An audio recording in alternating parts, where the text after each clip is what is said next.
Bonjour et bienvenue à ce moment de méditation. J'ai des choses intéressantes à dire sur les petits-enfants et les nourrissons. Mais j'aimerais prendre une seconde de recueillement avec vous avant de commencer. Père, nous voulons t'honorer et mieux te connaître. Pour moi, j'aimerais de l'aide pour bien communiquer et pour mes amis, bien comprendre et faire les bons liens avec leurs besoins et aussi avec leur cheminement. Amen. Voilà, commençons tout de suite par regarder un échange entre un bébé de 1 an et sa maman. Il attire le regard de sa maman vers quelque chose, elle regarde, ils sont en train de syntoniser leurs émotions, leurs mouvements, leurs intentions. Puis dans cette expérience, on a demandé à la maman de revenir avec un visage sans aucune expression. Le bébé est surpris d'abord, il s'étire, il essaye de sourire à sa maman, il lui montre de nouveau quelque chose, elle ne bouge pas. Alors, il commence à tirer les bras pour l'attraper, et là, il est prêt à crier. Évidemment, il ne s'agit pas d'un jeu. On ne fait pas subir un stress inutile à un bébé. Après cette expérience, d'ailleurs, il est indispensable de passer du temps pour assurer ce pauvre bébé. Ça soulève quand même le problème d'une maman dépressive ou qui, pour n'importe quelle raison, ne peut pas passer assez de temps avec son bébé. Et il faut d'ailleurs encourager les mamans à vraiment s'occuper de leur bébé dans les premières années. C'est très bon lorsque, dans la première année, elles parlent à leur bébé avec « Ah, ce beau poupon, on va aller le changer !» C'est bon, parce qu'on exagère les phonèmes, ça s'appelle les éléments du langage, et puis on les allonge dans le temps, etc. Ça aide le bébé qui fait des statistiques pendant ses premiers mois jusqu'à 9-10 mois. Après, c'est bon de lui parler davantage de façon normale et de parler de tout ce qu'on fait. En fait, il faut encourager les mères à parler à leur bébé parce que une étude montre que c'est un facteur qui est même plus important que la race ou le salaire dans la famille pour assurer le succès scolaire et puis par conséquent professionnel.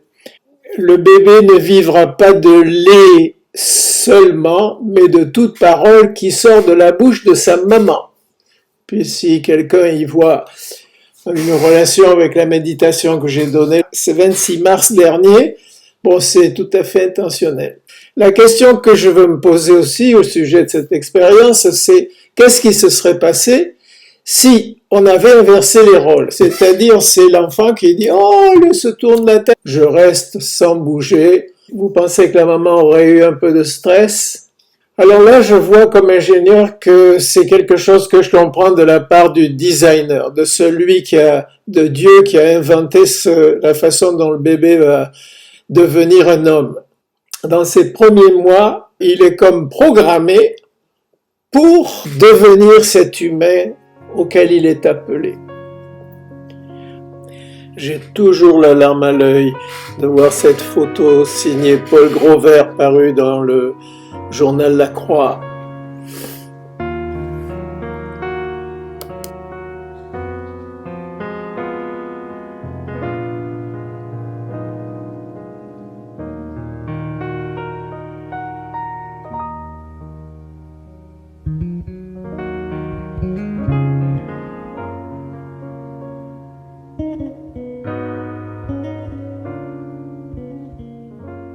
Et Jésus ne mâche pas ses mots non plus.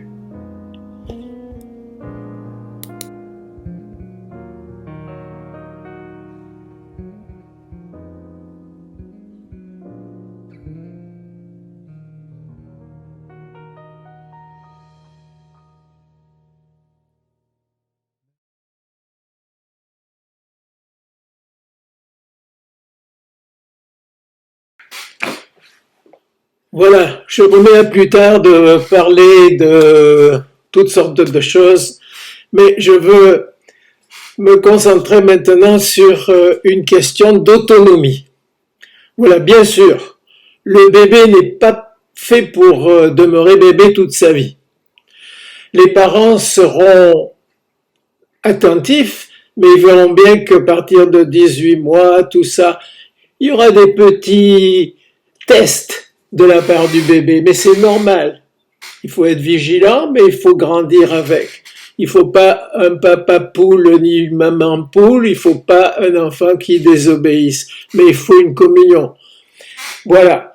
Alors, s'il y a un bon attachement, il n'y a pas de problème. Et il faut le maintenir. Un respect réciproque. Alors, il y a deux façons de voir la liberté grandir au sein de la structure familiale. Ça peut être l'autonomie avec, les relations sont toujours bonnes et entretenues de part et d'autre, ou alors il y a l'autonomie sans, en dehors. Il n'y a pas de fatalité, mais il faut travailler chacun de son côté.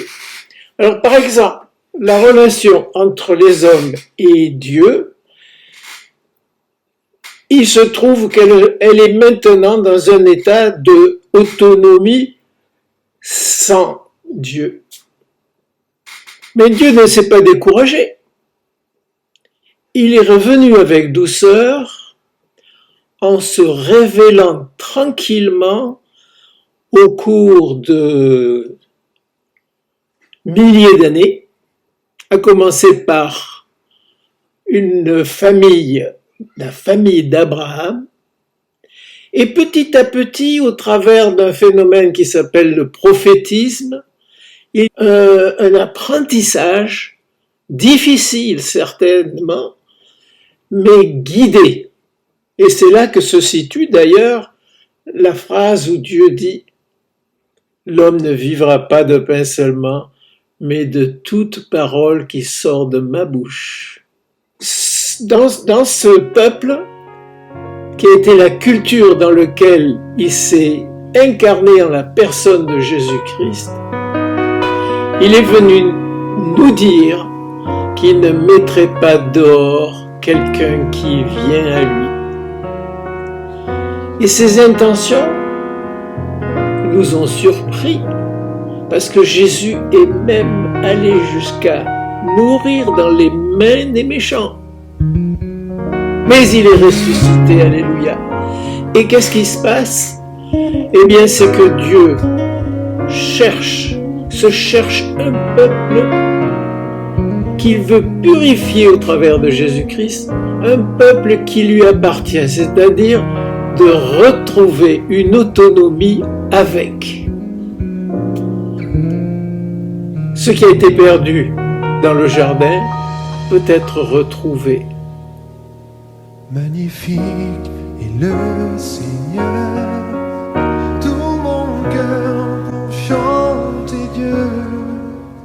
Magnifique est le Seigneur, alléluia, alléluia. Juste encore une fois. Magnifique est le Seigneur, tout mon cœur pour chanter Dieu.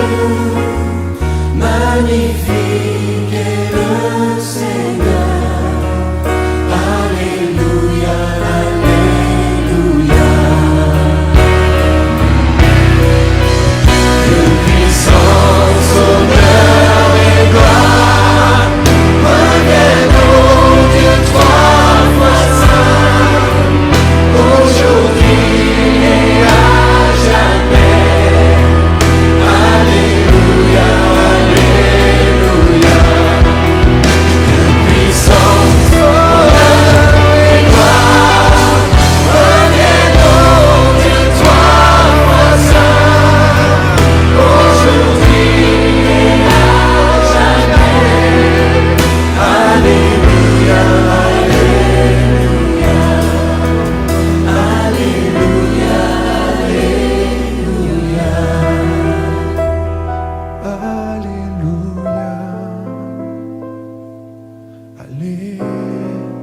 nous.